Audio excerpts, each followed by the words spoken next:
Well, hello, folks. I'm going to post this on my friend Vincent's timeline. He's doing question and answer for all Albertans on the UCP debates tonight. I'm watching them.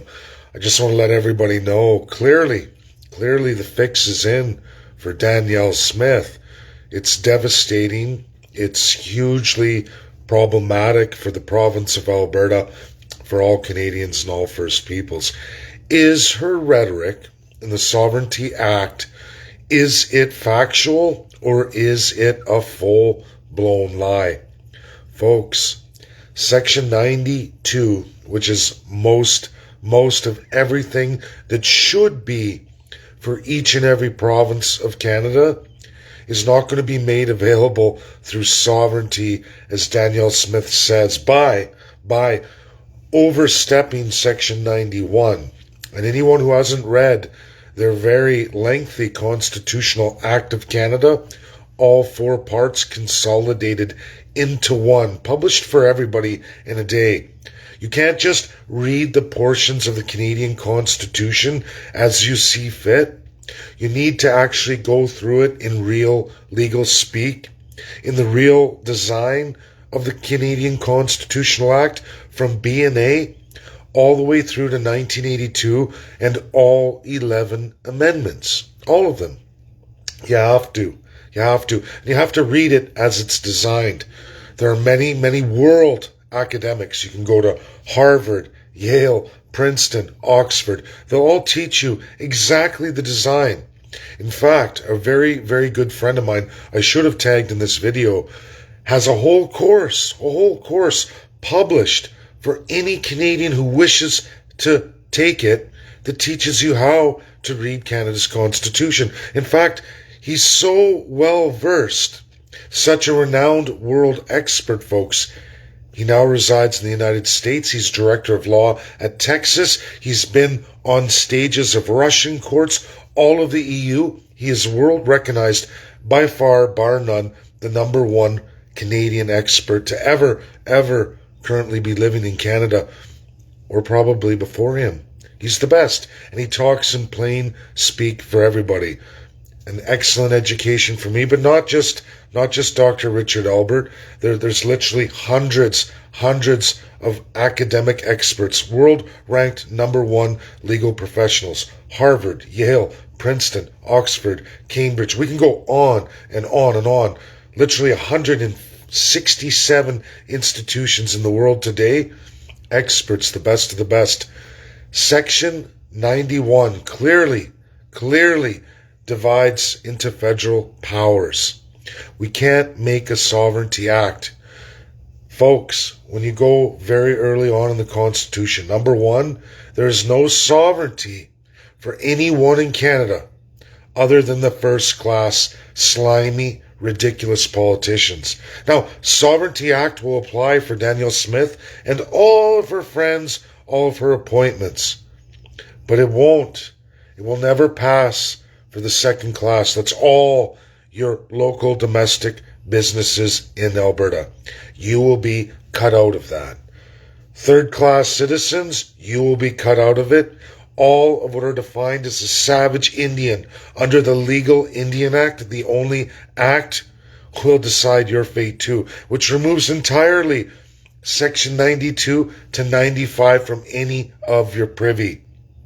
The lowest of low peoples in the entirety of Canada and all provinces and territories. Anyone telling you anything else, like Danielle Smith, is a liar. After the preamble that takes away your sovereignty, meaning there will not be any sovereignty act for anyone other than the first class. That is all your politicians and those they appoint, whether you elect them or not, or whether they appoint their buddies. They will get their own sovereignty, but none of you. This is legally translated easily right in the preamble of the Canadian Constitution. That is the highest law. Now, as we go through, we get to provincial constitutions. It's very easy for anybody to go look up. Long before Section 91, all the way through to 95, although Section 92 is the bulk of everything that is your civil rights, your human rights, your property rights, your water rights, your rights to health care that they were talking about tonight, your rights to education, all of it, all of it, all of it. There is no provincial constitutions. It's called for Part 5 of Section 58.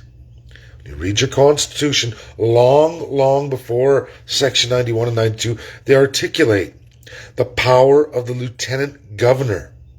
You have to win that Lieutenant Governor. From there, you have to win the Superior Court of the respective province and the Supreme Court of Canada. Danielle Smith can not do either. And anyone who thinks that she can with her Sovereignty Act is being manipulated.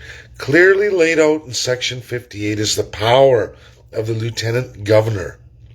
Danielle Smith could, like all the candidates on that stage, all candidates on any stage in any province or territory in Canada, can enact constitutionalism. You want to address Section 92 all the way through the minors to Section 95? You do it through provincial constitutionalism. That's the only way, folks. If you declare a Sovereignty Act and you go to have that pressed forward in any legislature in Canada, do you know what will happen? The stamper in Section 58, the Lieutenant Governor, will go, no, I won't stamp it. Now, you can challenge the Lieutenant Governor. We've had provincial premiers do that in the past, only in the province of Alberta. Aberhart, he did that. He's the only one to do that. He challenged. It took him literally 12 years to lieutenant governors, 3 times in the superior courts, and then finally in the Supreme Court of Canada. He's the only one. And he didn't even go for provincial constitutionalism. He should have. But the divine first class, like Danielle Smith, doesn't want you, the people, to ever have all of your rights. You're not to ever be real citizens in this country because you're not even in the Constitution of Canada. Danielle won't tell you that. She's in the Constitution. Everyone on that stage is in the Constitution, but not you, the people. Will her Sovereignty Act pass? No. Lacani, our Lieutenant Governor, will not stamp a Sovereignty Act bill. It's contrary and in full breach of the Canadian Constitution. That's a fact. You can challenge it to the Superior Court of the province, who may or may not rule. It all depends on Governor General of Canada. Who's Governor General of Canada? Oh, that's Trudeau's appointment. Mary Simon. She won't do it. In fact, you can go around her and go to the Supreme Court of Canada, which could take upwards of 20 years if they want to hear your case. Guess who you have to go through there? Oh yeah, Governor General of Canada again. Will they rule for Alberta in a Sovereignty Act? The answer is 0 chance, absolutely no. You can ask any legal expert in all of the world, top 100 legal constitutional experts. In fact, Richard Albert, Canada's #1 legal expert, bar none. There's nobody else who will speak to you in English and in plain speak. World renowned, probably one of the best of the best out of North America, alive and well today. Won't happen. Won't happen. It is a full-blown lie. You take that away, what's left of Danielle Smith's platform? 0. Will her platform, even though it's very popular for the very naive UCP current membership, who will endorse it because they keep pushing her on the stage. If you notice tonight, every question, she is the one on the stage. She's the one. It's already been fixed in. Nothing she says will materialize for Albertans or First Peoples in Alberta. And because of that, it's likely NDP is going to win. That is not the candidate to push forward. I can clearly see, in all my experience in politics, who's going to be the next premier of Alberta. And it's not good. It's going to be Rachel Notley. Not good. Nothing for labor, nothing for business, more of the same old, same old. Deficits will continue to go up, as they all have been. I'm not blaming NDP, it's just the nature of the beast. That's what they do. They're not for labor, they're not for business. And you know what? Before that, the PCs, the UCP, call the name of the snakes of the head here, whatever you want. Left, right, alt left. It's all bullshit. The reality is, we're going to be paying astronomical here in the province on a curve like that, as we have been. Anyone can look. Every premier doubles down. We were lucky with Ralph Klein. That's about it. Other than that, Ralph Klein, Peter Lougheed, that's about all we got since social credit. Everything after that's been federal PC, or liberal-handed, and it's never worked. NDP shows with the liberal collusion never worked. There's one beast. It's called Canada. There's a legal way to deal with that. There is a legal way to fix a province and fix the whole country. Entirety of constitutionalism as it really is. Don't lie. Don't create sovereignty acts that can never be legally passed in the province of Alberta. How many decades are you going to lose just on a lie? How much trust will you lose? We're in serious trouble. Danielle Smith's going to win, but it's all a lie. And I'm sorry that those with some of the media, Western Standard and such, want to perpetuate this. Honestly, I never liked a lot of those narratives. I ran a true platform for Albertans, just average everyday folks, second and third class, as we are designed, a constitutional monarchy, a divinity of a first class, and then there's second, third, and the savage Indian. I don't think that's any way to rule a pyramid scheme. Never mind the Pink Floyd, but the pyramid scheme. There's Danielle Smith and that stage. And then it goes down, and there's all you right here with the savage Indians. That's the slave class. That's all of you to pay and prop those people up. I don't like that system. I don't like the tower system of communism where everybody's down there and only elites there. But either way, it's no good for nobody. And people wondering about that middle part, the second class, that's only those who kiss the ass of that first class. If you're not down with them, you're going down to third class. That's what happens. We saw it in COVID. It's forever and a day. Now, Tamara Litch, I've had people catching up on my messages. Oh, you were wrong. Look, the Superior Court ruled in Tamara's favor. Folks, I am not wrong at all. I'm going to give you the rules of the Crown on any Superior Court and absolutely the Supreme Court of Canada. Governor General for the Supreme Court of Canada, or Governor General to your Lieutenant Governor, because they're sworn to Governor General, who's then sworn to Prime Minister. And it's like this, 3 rules. The judge can be ordered by one phone call. Prime Minister Justin Trudeau goes, Lieutenant Governor, by going to Governor General, and Governor General goes to Lieutenant Governor. You can tell that judge that they can rule, but they won't provide remedy. That's what happened to Tamara, number 1. They ruled in her favor. Where was the remedy? She did 2 weeks in jail, and they went on to say in the final judgment, if you slip up again, there's no getting out of jail till your court case is heard and finalized. That doesn't sound like a good remedy to me, and that's reality for many, many Canadians in many, many narratives. It's not new, it's very old. Tamara didn't win anything. You served time in jail, you got re-released on bail with all the same conditions. Think about that, folks. Ruled on it, but provided no remedy. If there were errors, where was Tamara's remedy for the time served? 0. Welcome to third-class Canadian or savage Indian status. That's how it is. Slaves and savage Indian. I didn't create these words. That's the system imposed on us. They could also order that you won't even hear the case. They can order that too. That's number 2. They don't even have to hear your case. Go look how many people have applied to the Supreme Court or any superior court of a province or organization, nonprofit, unions, corporate, and they won't even hear your case because someone picked up the phone and says, no, don't hear that case. You won't hear the case.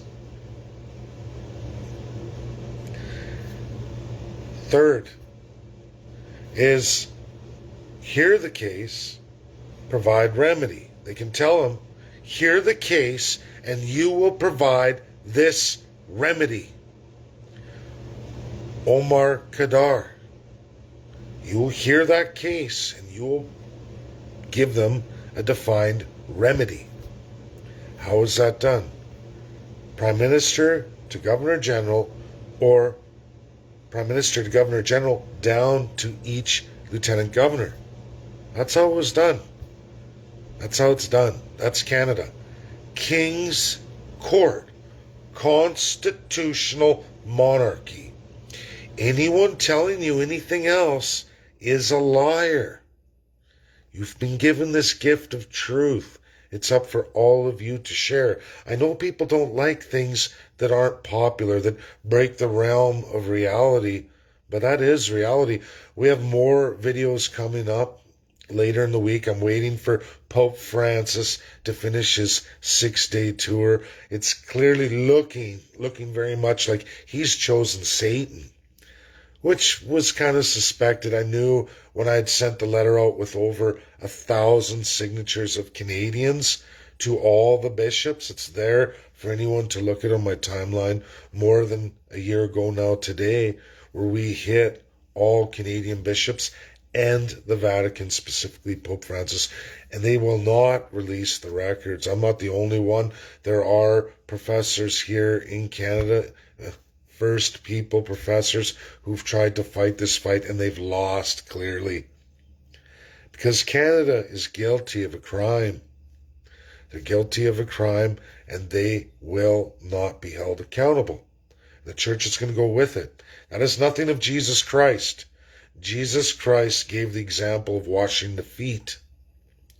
If Pope Francis was really for Jesus, he would release the church records on everything mandated by the Canadian government, what children's bodies were buried where and at what time periods, and we would know, just as we've already caught them, folks. I'm telling you, we've already caught them through the ICC training. We've caught Canada doing what the world allies, the Binding Five, have been seeing since 1945 under their power. Not Canada's power. Canada is so stupid, so naive, and the stupid politicians don't realize that when you murder children in the 50s and 60s and bury them at sites in the early 1900s, that's called serial killer. You purposely did that because you didn't want the bodies at this site. When there's more bodies at site A 50 to 60 to 70 years later than site B or even C, you've only done what serial killers do. This isn't unnatural. ICC figured this out a long time ago. The UNSCP 5 know how you sick fuckers operate. They know all over the world. They've dealt with it literally 84 times in world history. Started with Germany, then went to Japan. We can go on and on. I'm sorry, Canadians, you've never been given this education. I am privileged, I suppose. I spent a year with the ICC. I took the International Criminal Court's education, and I'm going to keep going. I'm going to go with the team. Does it look bad in 2023? Yes, the church is all over this. As Pope Francis came to Canada, Trudeau's in league with it. All the politicians are in league with it. Conservative, Liberal, NDP, provincially, all the parties who've been and voted for any kind of genocidal policies. Of course, they're going to be down with Pope Francis and the Catholic Church taking over the ICC pretty much in 2023. But they can't overrule their masters the UNSCP 5. They can't. The UNSCP 5 don't even have to use the ICC. But I'm going to tell you, folks, the ICC's Court of Justice, the short list of who's to be ascended in 2023, I've got it in its entirety. All colonial jewels, all UN states were colonial jewels, and absolute Catholics, Roman Catholics. Not good. Not good. Clearly the church is buying its way out of justice. Going with Satan. I don't blame Pope Francis for that yet. 2023 hasn't happened yet. And we haven't finished his little tour of Canada. Will he release the records? Will he follow Jesus Christ, as Jesus would wash the feet of all those before him? He was never above anybody. Nobody carried him around, flew him around in fancy planes. In fact, of the 4 countries today that he toured in his lifetime, he did it on his feet. Sometimes walked in on a donkey. Nothing of what Pope Francis and his bishops are. Nothing. Gold, silver, the rest of it. It's all a lie. An organizational lie. Penance is not what Pope Francis says it is. I listened to all of his presentations. He's a liar. He's sick. And he's probably with Satan. 6-day tour. World was made in 7 days. Read the Bible. You don't use the number of the beast. Unless you are. Pretty scary. We'll see. I can't say for certain. Every man or woman in this world has a choice to make. The right or wrong side of things. We're going to give Pope Francis his 6 days. Let him finish off in Quebec. Will he make the right choice? Good or evil? Which are you? I'm inclined to believe evil, but we have to wait. We have to wait it out. And we'll see, folks. That's my video. Have the courage to share. This video is not going down. It's 100% accurate.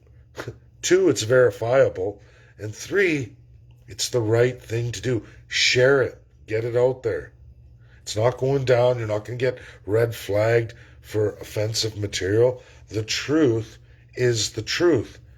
If it wasn't, you could prove what I said is a lie. Nothing in this video is a lie, like all my videos. I just tell the truth. That's it. Bye now.